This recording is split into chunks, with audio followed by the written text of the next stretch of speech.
Given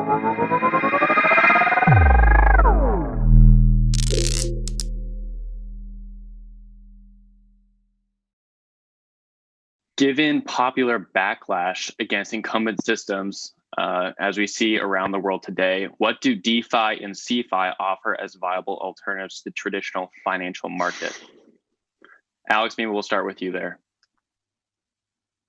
Sure. Thanks, William and Chris, for having me, and Celsius. Look, I think the main problem that we're facing, and we've been talking about this for years, is the fact that the banking system and the financial system that we all live with is not acting in our best interest. It is not an enabler for the 99% to move up the social ladders or to create wealth for themselves. And all it does, it effectively enables the transfer of wealth from the poor to the rich. And the opportunity that the decentralization represented by companies like Maker and Celsius and others, the opportunity is to replace that system with something that acts in our best interest, something that eliminates the middleman, the toll collector, and replaces that with something that fundamentally is designed to support and empower the depositor instead of the shareholder. Because what banks and financial institutions do better than anybody else is extract value from the depositors, right? That's why they pay us nothing for our money, and deliver all those profits every quarter to the shareholders, who are the largest, most powerful, the richest people in the world. Now, I don't want to pretend like I'm a poor guy who's fighting against the rich people. I'm part of the 1/10 of 1%. But I came to this country, to the United States, with nothing. I'm an immigrant. I built my wealth, and I lived through not being able to pay my rent, not being able to pay my credit cards. So I know how every one of those 99% of the people are suffering every day. It feels like, at the same time where people are spending trillions of dollars on themselves to basically get themselves through this recession/depression. Rune, kicking the question over to you. How does DeFi and MakerDAO in particular make society more equitable during this time of social unrest we're seeing around the globe? Yeah, I think Alex really made some great points, and I also just think it's interesting to point out that Bitcoin itself was created as a reaction to the last financial crisis last time around, it was a new hope with these new technologies that may be able to shed some more transparency onto what looked like a corrupt system that sort of did it on purpose almost, right? And now we find ourselves in that same situation again. So despite the fact that we've had the blockchain for 10 years now, and we've had a lot of promises from the politicians and so on, it still seems like the fundamental problems, which are, as Alex put it, the incumbents tend to sort of prefer their, running things to their own benefit, which you could also just describe as the principal agent problem, right? That you have these people that make all the decisions on behalf of the world, or they're supposed to do it on the behalf of the world, but they actually do it on the behalf of themselves. And where I think the blockchain and DeFi can really make a difference, right, is that it can inject transparency into these mechanisms. So you don't have gatekeepers that you trust to do things the right way. You have shared and transparent systems that everyone can, see completely through what exactly they're doing, and also get, fair and total access to, regardless of who you are or where you're from and so on. And then on top of that, blockchain and the internet in general, right, enables a new form of economies of scale where the entire world is able to interact with each other and participate in a financial network that just, creates even better efficiency and really like financial power than the current sort of more closed systems can enable. But where I think, one of the things I think is just really exciting about DeFi, and the reason why I think that, although we're now in the same situation again with another economic crash, the next decade will be different, is because we are now finally starting to see this like proper emergence of, a real ecosystem of businesses and projects building DeFi, right, and building blockchain applications that are about more than just speculation or more than just coins, right? But actually are trying to apply some real business principles to this technology. And if you look at something like the Maker protocol, what the Maker protocol really does is it essentially has created just a more efficient, a bit more streamlined version of the existing monetary and banking system. But then it has attached this to decentralized governance, right? So you have this transparent and ultimately programmed platform that acts in a completely unbiased way, and it's then governed not by a couple of individuals, but by a decentralized community that is kept honest essentially through game theory that ensures that the system can remain true to its core principles. And where that's then going to take us is to, right now we have the DAI stablecoin, which is created by the Maker protocol, and we're already today seeing adoption, in particular in South America, by especially Argentina is a country where we see a lot of interest, because people in Argentina suffer something like 50% inflation per year currently, and they escape to the US dollar as a means to hedge that. But it's not super convenient to have to deal with old dollar bills and not really have a good supply chain for those. So getting access to digital dollar is just an amazing value proposition. And then if you combine that with this concept of an unbiased platform, as well as decentralized governance that is run by the community, you really get a really just something that where if you're a regular Argentinian or anyone that's lived under a corrupt state or a broken financial paradigm, you can really see the value in that by itself. And that means that we have a lot of capital flowing in, for instance, from Argentina, right? And what's even better is that you can take those capital flows globally, right? So from particular regions such as South America or wherever it is, right, Asia, and you can even also allocate that out, to the real world and try to do real good with this by combining different parties together in this new global financial system that can circumvent the banks. And right now, where the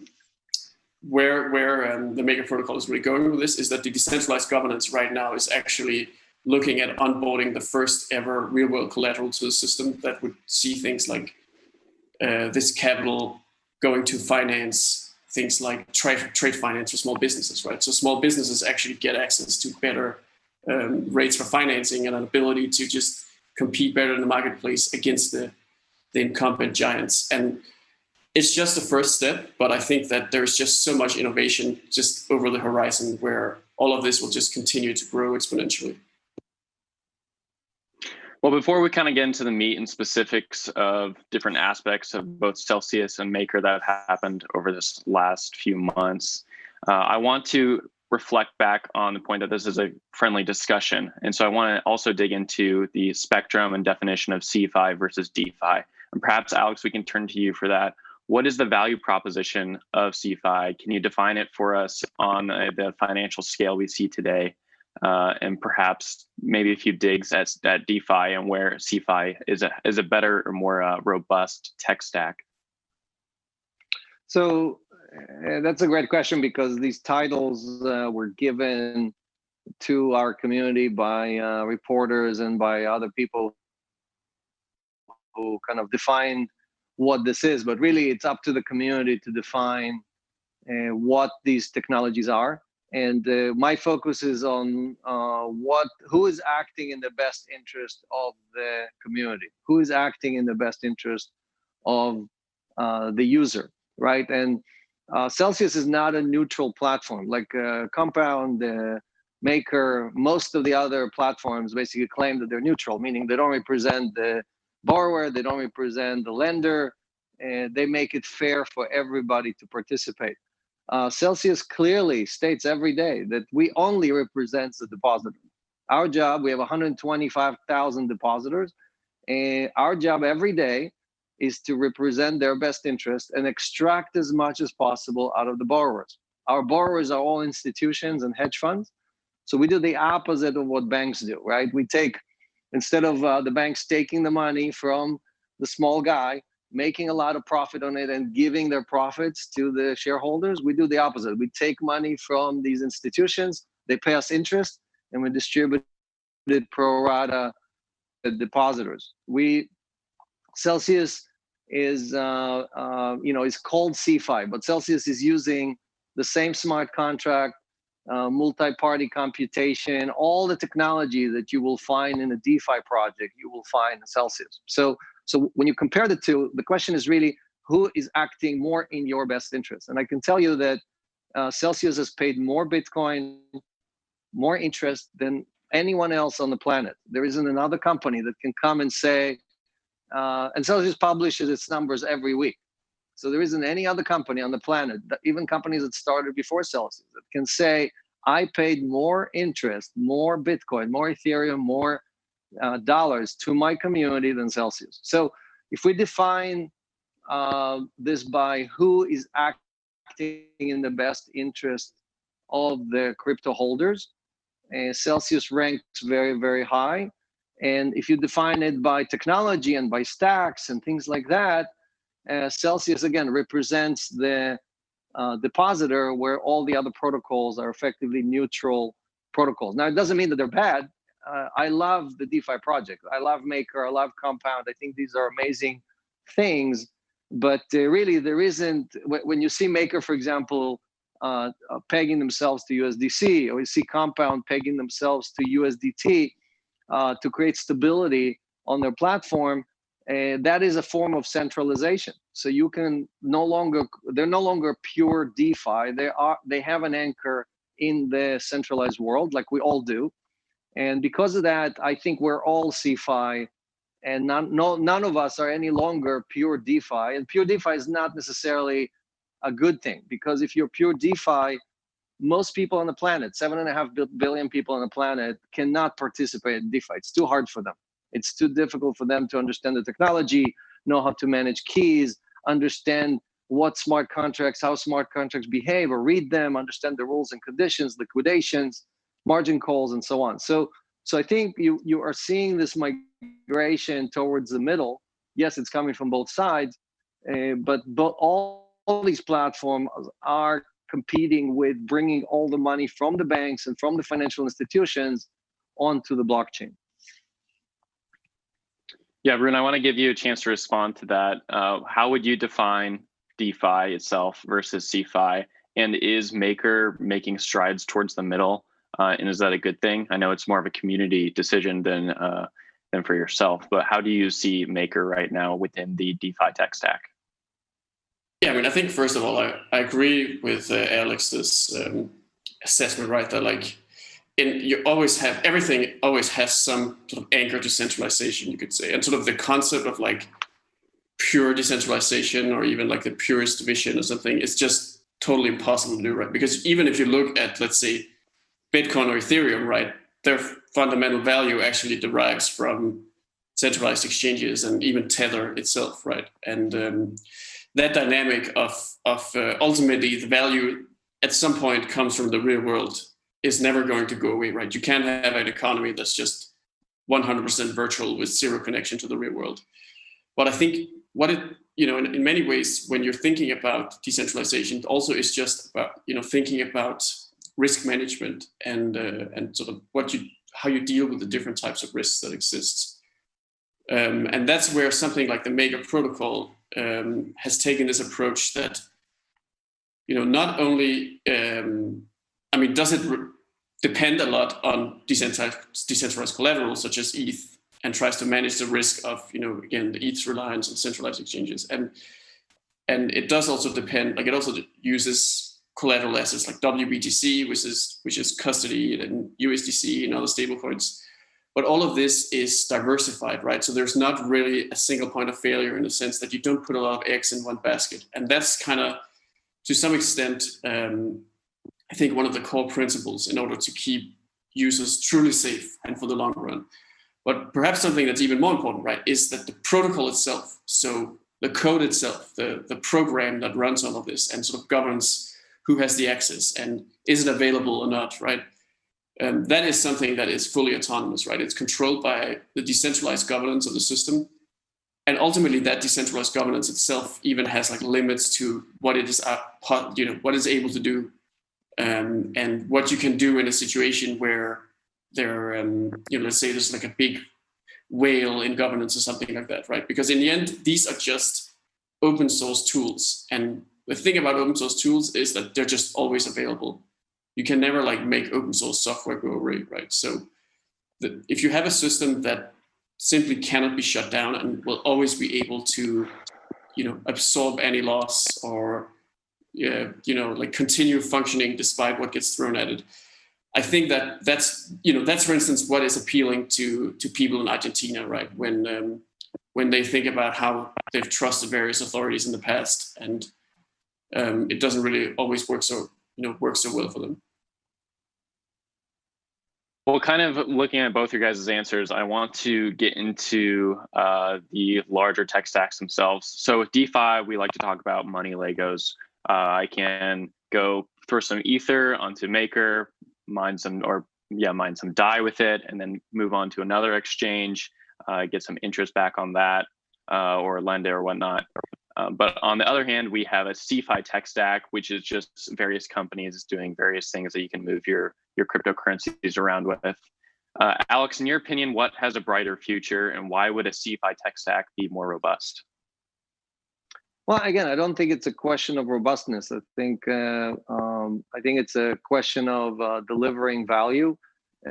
Today, Celsius came up. Look, Celsius really created this whole category of paying interest on assets, right? And before Celsius, I don't think anyone was paying interest directly on Bitcoin. You couldn't go somewhere, deposit Bitcoin, and get yield, right? Or we currently support 26 different coins, right? So what Celsius created is this really, really simple utility that enabled the novice, the person who doesn't have time to go and move things between contracts and things like that, to have an interface where they have a safe wallet. They deposit stuff in that wallet. The wallet supports 13 different blockchains, so more than any DeFi project, 13 different tokens, including 11 stable coins, more than anyone else on the planet.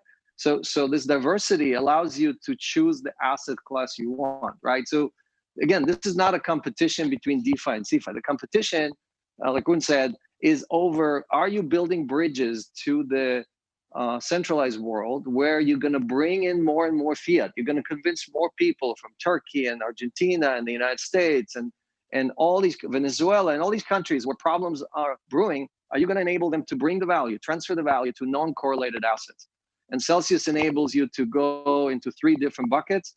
We have gold. So now you can buy gold and yield, actually earn gold on gold, right? Never existed before. You can buy crypto assets. You can basically earn positive yield on crypto assets, or you can buy 11 different stable coins and earn yield. If you want to stay in the fiat world, effectively earn 8, 9, 10%. So the competition is not, is it going to be this protocol or that protocol? The competition is Celsius gives 80% back to the community. So basically whatever we earn from the institution, 80% goes back to the community. And the competition is over who's going to do more than Celsius. Who's going to offer 90%? Who's going to offer 95%? Right? So I think, and again, we are welcoming everyone in the world to copy our business model. We're not sitting and saying, we have the best model. You guys stick with what you have. We're basically setting the bar real high of giving as much as possible back to the community, because that's how you bring over hundreds of millions of users, right? If an average user earns less than, the average in the United States is 0.07% per year. That's what you're getting from your bank, right? Less than 0.1% per year. So it should be really easy for all of us, DeFi, CeFi, whatever you want to call it, to convince people to come over if we're paying between 4 and 11% on all these different assets, and you're offering different baskets that people can land on. All we have to do is make it easy, make it safe, right? And deliver every week. Deliver, like Celsius pays interest every week. You get new coins on your coins every week, right? And what we're trying to solve is really adoption. It's not about protocols. Look, I wrote the voice over IP protocol, what we're using right now. I wrote the patents in 1994. I built the first gateway in the world in 1995. 4 or 5 billion people use it every day. Does it matter? Do you know how the VoIP protocol works? So it doesn't matter, you understand? Just like most people don't know how TCP/IP works. So what matters is that the utility, the ability of us to talk to each other, no matter where you are on the planet. I think Rune is somewhere in Europe, right? I'm in New York. I don't know where you are, but the ability to communicate for free is a power that we took away from the phone companies and we gave it to the world, right? We decentralized the voice communication and video communications away from centralized institutions like phone companies that used to control it, right? Same thing with banks. What we're trying to do is take away the powers from the banks, from the financial institution, and distribute that, create decentralized form of money creation, right? Earning income is money creation, and give that power back to the people instead of to the few who run these giant institutions who insist on giving it to the 1%. Interesting. Rune, I do want to give you a chance to respond to that if you have any thoughts, but I also want to look at the Maker protocol itself, specifically the underlying protocol, Ethereum. We know that Ethereum is going to be moving to a proof of stake system sometime in Q3 2020 is when the first rollout will begin for that. How dependent is Maker on ETH 2.0? And kind of looking at Alex's point there, Maker on a level is dependent on an underlying protocol. It is dependent on the tech as opposed to just bringing consumers. So how does Maker respond to probably technical issues in the coming years as you guys are trying to onboard people from Argentina to Turkey? Yeah, first I just want to agree with Alex's point about it's this concept of we're creating a shared market, right? And it's all about bringing people from the old world to the new world and give them greater benefits. And I think that the way that the blockchain really enables delivering these benefits to a much better extent than we've seen in the past is through essentially the transparency, the composability, the direct access that you can have between individuals, and ultimately synergy between different types of businesses and projects that can fit together in also what's often called the money Legos approach, for instance, right? And I also totally agree that from that perspective, you really don't have something like DeFi or CeFi or sort of clear boxes you can put everything into. Rather, it's more like a giant puzzle, and everyone fits somewhere in that puzzle. And more importantly, everyone benefits something to the whole. Most of the time in the form of liquidity, many times also in the form of just innovation. And the more we have of this, the better. And I think that when you start thinking in those terms, right, that it's all about this shared synergy and shared network effect, the value proposition of Ethereum becomes really clear, right? Because Ethereum is the hub for where this innovation is happening, and especially where the composability innovation is really playing out. So in the Maker Foundation itself has more than 600 partners. So the projects we're working directly with, and that's just essentially the tip of the iceberg of all the different projects around the world that are integrating DAI or integrating vaults in the Maker protocol to access finance in some form. And there's some cool examples of how you're even seeing this, not just like money Legos in DeFi where someone takes and combines Uniswap with Compound and with the Maker protocol and makes something some super sophisticated, totally decentralized product. But there's also plenty of examples of basically more centralized institutions, decentralized companies interacting with DeFi and even interacting with each other through DeFi. And I even saw on Celsius's website, right, that you guys support DAI, because why not, right? Why not support everything? Why not, make as many connections as possible? Because that just improves the network effects even further, right? And there's also a fun example, I think an interesting example that I would imagine will play out more in the future, which is that the Nexo lending platform, they refinanced something like $10 million worth of Bitcoin collateralized debt using the Maker protocol because the rates are lower there because just because of the demand for DAI, right? That enables these low rates in the system. And so that means that you can have a CeFi platform with a little bit more of a familiar user experience and maybe a better or like a also more familiar compliance regime still provide some of the benefits that are actually created way out, in deep DeFi on the Maker protocol, and sort of access those and bring them to their end users, right? And that's a really cool example of how having many different, having this composability and having many different projects working together. And I also just comment a little bit on the whole, like the technical situation with Ethereum, because I know that's just a hot topic.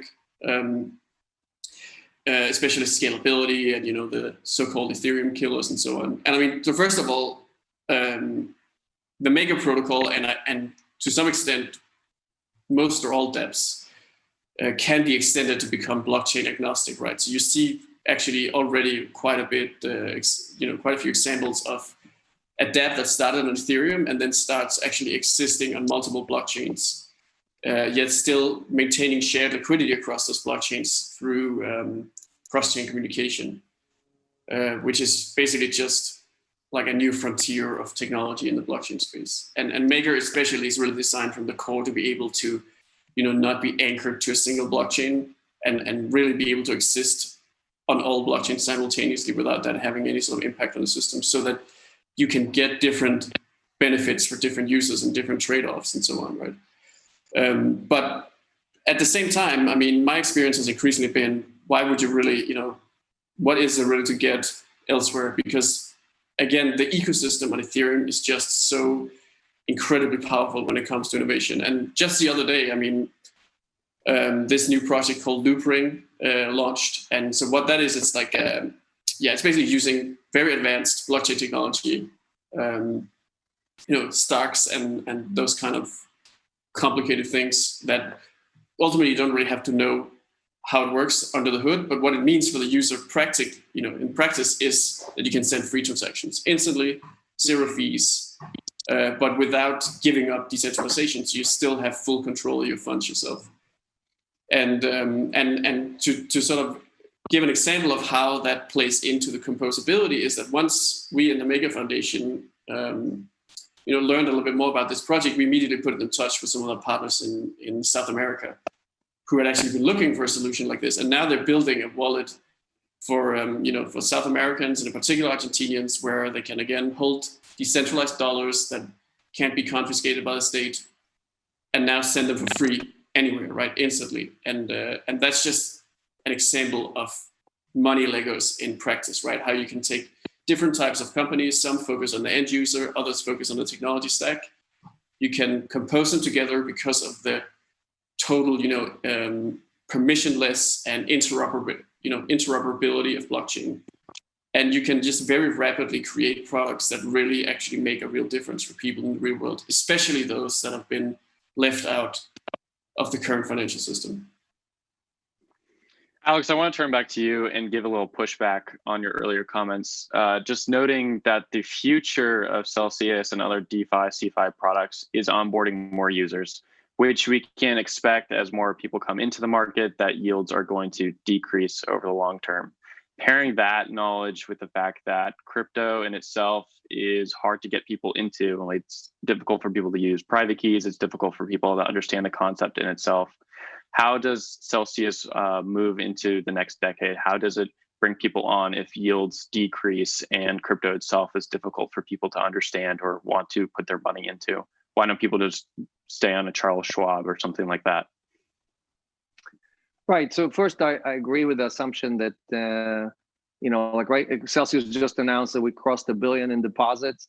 And obviously, if we have 10 billion or 100 billion, the yields will come down. But you have to remember that today Celsius pays 100 times more than your bank.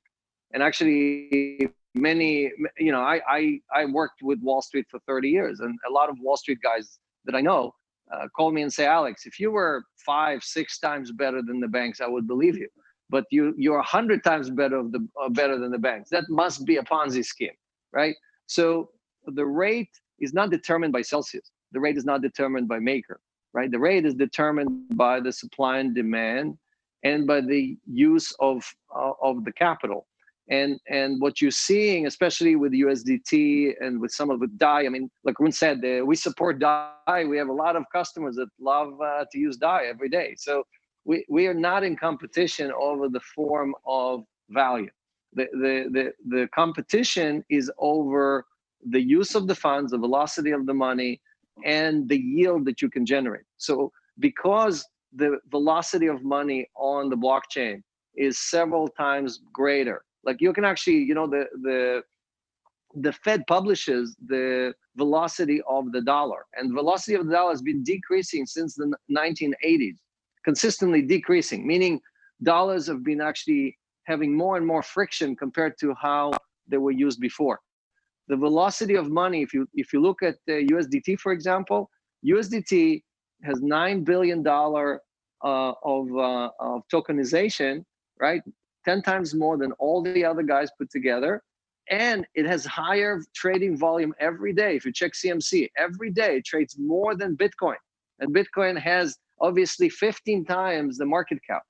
So the velocity of money of USDT is a beautiful use case. Going back to what Rune said, right? The use case on Ethereum is beautiful. It's showing you every day that a digital dollar running on Ethereum, it has 10 times the fungibility of a regular dollar running in the banking system. And that's why it can yield much more in income. That's why it can earn 8 or 9% on Celsius, because those dollars are worth much more to the users, to the people who participate in them. So if Bitcoin is the killer store of value, a killer app, Ethereum / USDT is the form of payment killer app, right? And all of us, the rest of us, everybody else who has a protocol that's competing with USDT is effectively competing for that utility on Ethereum or on Algorand or some other blockchain, right? So again, Celsius does not pick winners or losers. We don't cheer for Maker versus Compound or Maker versus USDT. Our job is to enable that utility for all of our users, and they choose which platform they use for their purposes, right? We're just the conduit. We are the wallet that is the entry point, the bridge that brings people in. And without those people, nothing happens. It's what matters is how many new subscribers did you sign up?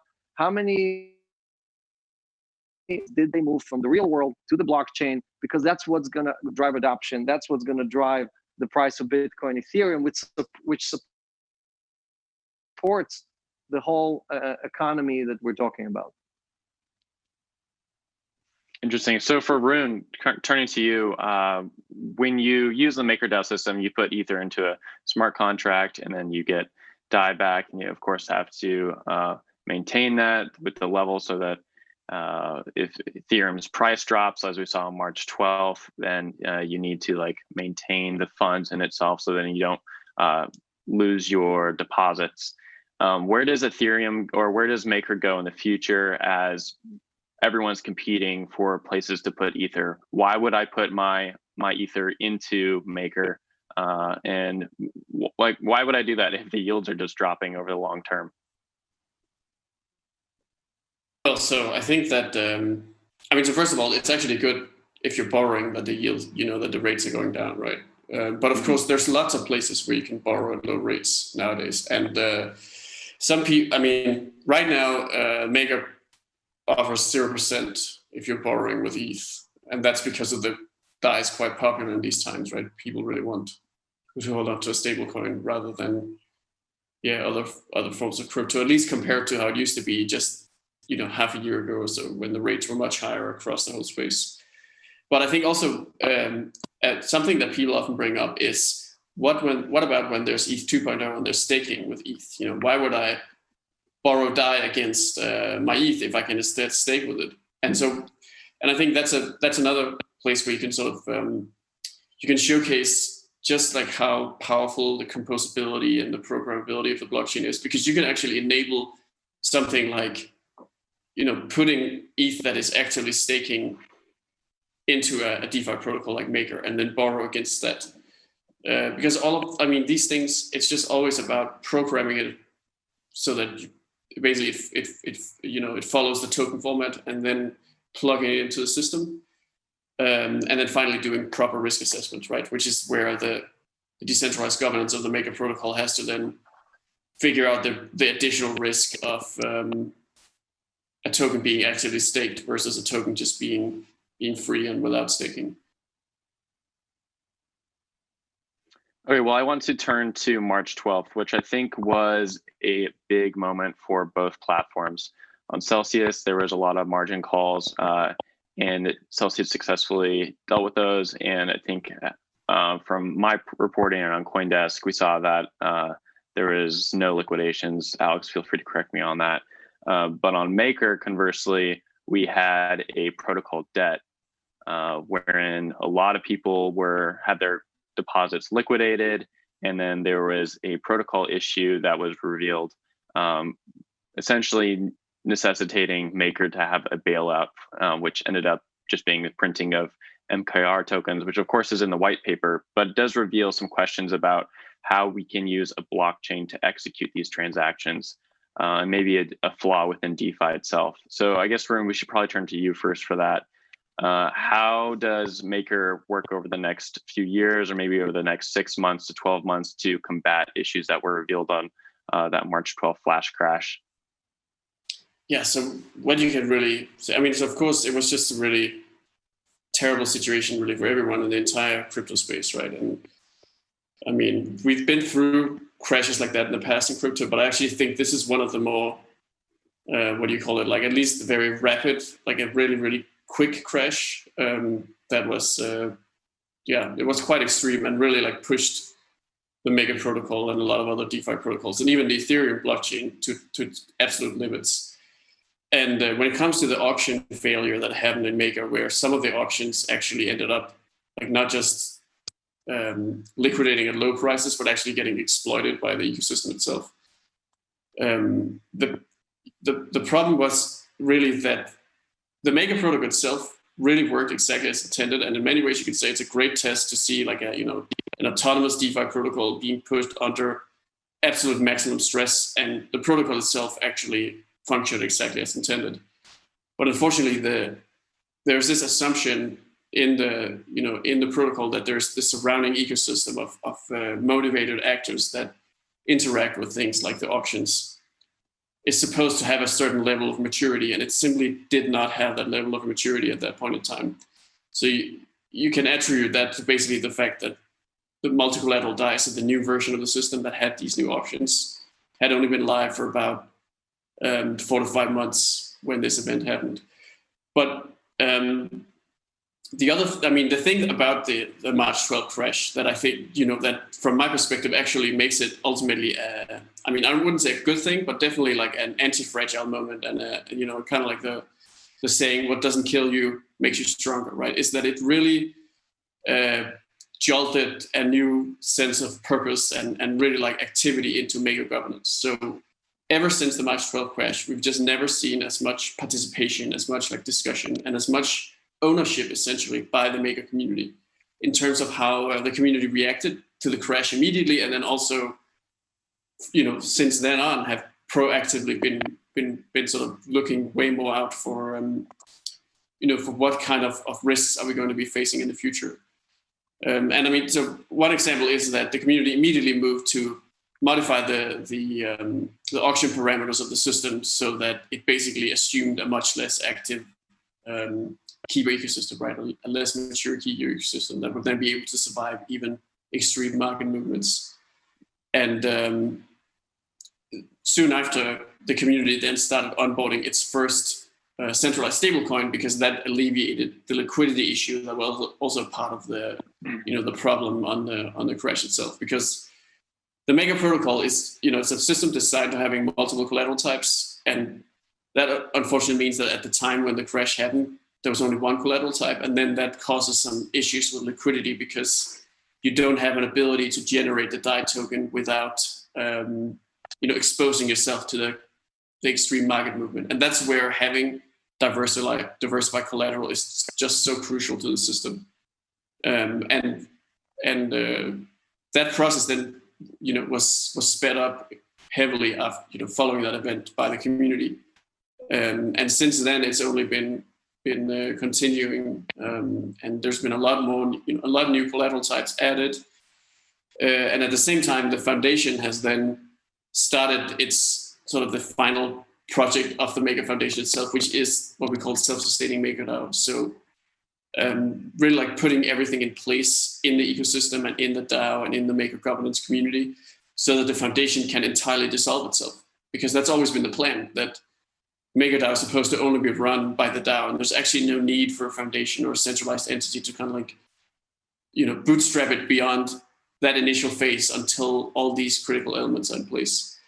And I mean, personally, when March 12th happened, I was actually really worried, because I was worried about that this kind of like, this negative push that the system got, right, and this negative momentum would cause the governance community to kind of panic or stop acting rationally and instead push in all sorts of different directions and just like not be able to work together. But the exact opposite happened, right? So people really did realize, okay, ultimately it is the MPR holders that run the system, and it is the MPR holders that are on the hook for when there's a failure of the auctions, for instance, and the system ends up losing a lot of money. That's the MPR holders who have to pay for that, right? That's skin in the game. The system autonomously dilutes the MPR token in order to, to ultimately do everything to protect the DAI holders. And that's kind of, I mean, so it was a very unfortunate loss to the system, but I think the long-term benefit of having this motivated governance community, I think might really pay itself back in the long run. Just turning over to you, Alex, knowing that we only have a few minutes left, about 10 minutes. But I want to ask about your experience on March 12th, especially compared to competitors that did see some maintenance calls and I think deposit losses, if I'm not correct. But yeah, what was Celsius's experience on that date, and how did the platform respond to Ethereum, the price of Ether dropping 30% in 24 hours and the price of Bitcoin dropping about the same? Yeah, so Warren Buffett is famous for saying that only when the tide recedes, you find out who has been swimming naked. And unfortunately, I think Bitcoin top to bottom was closer to 50%, especially on platform like BitMEX that liquidated over $1 billion worth of longs. So when these type of flash crashes happen, the outcome is horrible for all of us, because all we do is we lose users. We lose people who participated in the ecosystem, who get either wiped out or lose most of their capital, and they basically go back to the fiat world, right? So none of these things are good for us. And the fact that there's so much volatility in the system is something that is very, very bad, because we don't have enough market participants who are ready to step in and catch the falling knife. And that's exactly what Celsius did. So first, we had no liquidation, no institutional liquidation, as you mentioned. 100% of our margin calls were met. All of our institutions have either added collateral or returned some of the assets. And that's really the main difference between the Celsius platform and most of the other platforms, right? Most of the other platforms, again, they're neutral. They don't represent either side. They don't care who gets liquidated. But because Celsius aggregates 120,000 users and represents them to the 260 institutions that we work with, the risk is with the institutions. Are we choosing the right institutions? Do they have deep enough pockets to maintain the positions that they have? And the answer was yes, right? So the balance between institutions and retail, representing the retail, right? That's what we do, not being neutral, is a much better business model than an open protocol that just says, we don't care what happens, anyone can play on both sides. And when the market creates a flash crash, you have market participants who come in and aggravate the pain, right? They press against Bitcoin, they press against ETH to create even more liquidations, because everything is transparent. You can look at the blockchain and see exactly, if I drive the price of Bitcoin down another $50, I'm going to cause another $100 million in liquidations, since everybody has access to all the information. So the problem that Maker, Compound, all these protocols have is that in normal market conditions, as they create tokenization, they can pay less and less in interest, right? And when there's liquidations, they cause more and more liquidations. So they're actually aggravating the problem. The protocol is not supporting the community. The protocol is not empowering the community, but it's actually causing the more, like, just a few days before this flash crash started, all these platforms announced record tokenization. That was a perfect time for all of the short sellers to pile on, right? So what we need to do is really adjust the protocols. And like I said, Celsius doesn't operate this way. Celsius operates this way. It doesn't matter how many participants come in. We always pay 80% of the amount we collected from these institutions to the depositors. So you see our rates are much, much more stable. They're higher, meaning we pay more in interest, and they're much more stable than the rates on most of the DeFi platforms. So my call to the purists in the DeFi community, the guys who are sitting there and shouting and saying, oh, again, I'm not talking about Maker. I'm saying people who are just saying everything must be completely decentralized, is that really, if you're not going to create something that acts in the best interest of the community, sooner or later, you're going to be left an orphan. No one is going to use you. So the opportunity is not to copy Wall Street. A lot of these models that we've created are a copy of what's happening on the NASDAQ or the New York Stock Exchange or the derivative markets. And the opportunity is to use the blockchain, use decentralization to reinvent the business model. And I'm emphasizing again, reinvented, thinking about the depositor. You're not a neutral party representing both sides. If you are, then you didn't really create anything new. You didn't create something that is better for that 99%. Well, we have about 5 minutes left, and I want to devote that to regulatory concerns, of course, which is always going to be an issue as long as there's governments on Earth. And I think for Rune, we can probably turn to you very quickly, just for 2 minutes, on decentralization and how the foundation is going to break itself apart. I think this question is probably more pertinent right now because of a outstanding lawsuit against the Maker Foundation for that March 12th flash crash, which maybe you can address here, and then maybe kind of break down how the foundation itself is decentralizing over the next year, 2 years, 3 years. Yeah, I mean, so I can't comment on an active lawsuit, obviously, but I think in terms of I mean, I actually think that it makes sense to talk about decentralization and regulation from the perspective of also, like, risk management, essentially, right? So the question is, you need to work with regulators. You need to work with the real world. If you want to have a system that has real value and that represents currency that is stable against the real economy, you absolutely need real assets, and you need sort of a connection to the real world, right?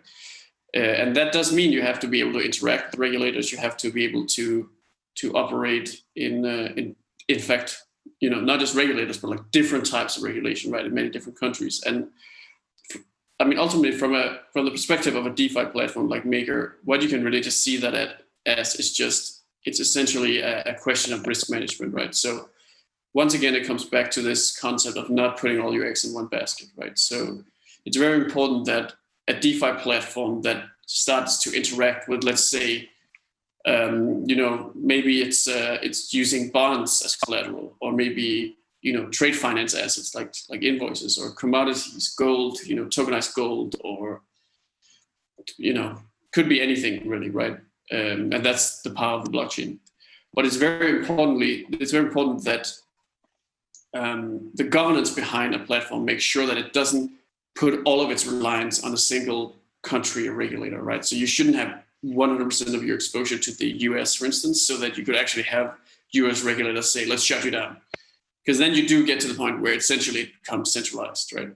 On the other hand, if you have a very, very diversified exposure to maybe 100 different jurisdictions, then you can never avoid the fact that you might at some point have one place where there is some sort of a regulatory dispute or something like that, and that could even result in losses for the protocol. But the most important thing is, I mean, and this is especially with the model that Maker uses, right? The most important thing is that as long as there are just small losses to the protocol, including what we saw on March 12th, then it is the governance, so the people that made the decisions in terms of what kind of risk to take and where to allocate that risk, they're the ones that have to pay the price, right? So they're the ones that get diluted, not the DAI holders, right? And that's, I think, to what the point Alex was making, that it's so extremely important for DeFi protocols and just like for financial services in general, that when you really think in terms of sort of the senior tranche, I guess you could say, like, who is it that we really need to protect and what is it that we really need to provide? And when it comes, I mean, that is the stability seekers, right? The people who are putting in deposits and expecting a low return, or even just holding a stable currency or something like that. They have to be protected at all costs, because that's how you ultimately preserve faith in the system for the long run. Alex, we have about 2 minutes left, so I want to get your quick stance on the regulatory front for Celsius, particularly about New York and getting a BIT license. Can you speak to that for a second? Yeah, so first, I agree with everything Rune said, and Celsius is an example. From day one, required full KYC. We do continuous AML on all of our users. We kicked out people that we think are bad actors, or we worry about them being bad actors, because look, the regulators really want to protect, again, the same people we are trying to protect, and the same people Rune is talking about, right? So if your entire mission in life is to protect the depositor, is to act in the best interest of the depositor, then when you work with a regulator, they'll look at you and say, wow, not just that we like what you're doing, we want you to be the model, right? So Celsius, for example, has several filings with the SEC. We're not hiding. We're not some offshore, undisclosed location, and you can never find us. I'm on East 63rd Street and Lexington Avenue on the 20th floor. If you want to come and find me, like, no problem. So the issue is also we have FinCEN registrations, right? So all these things, we followed all the regulatory environment requirements. We filed with the company house in the UK, right, where we operate as well as an operating company. So there is a way. I think the notion that crypto has to be done offshore, has to be done in the shadows, is just a completely BS. Okay, that's the only word I can find for it. You can be fully compliant, deliver full value to the community, and be decentralized, and be CeFi or DeFi or whatever you will, ShmiFi. It doesn't matter what you call yourself. The point is that there's no conflict between regulations, between what the regulators want or the lawmakers want, and what this community is all about. And it's up to us to push away the bad actors, to push away the people who are hurting this community, and empower and support the people like Rune and Celsius and Compound and so on, who are really here to build the future of finance. And I couldn't say it any simpler than that, right? And every user, every time you go and you get your paycheck, you have to decide, are you going to empower the banks, the people who have been stealing from you for 700 years, from you and your parents and your grandparents, or are you going to empower this new revolution that is here to act in your best interest? ShmiFi, you heard it here first from Alex Mersinski of Celsius. Thank you so much, Alex. Rune, great seeing you. Great talking with you again. Thanks everyone for joining us here on the BlockDown conference. Find recordings of this online for later, as well as a live agenda on the BlockDown 2020 website. Thanks, Rune. Thanks, Alex. Speak to you soon.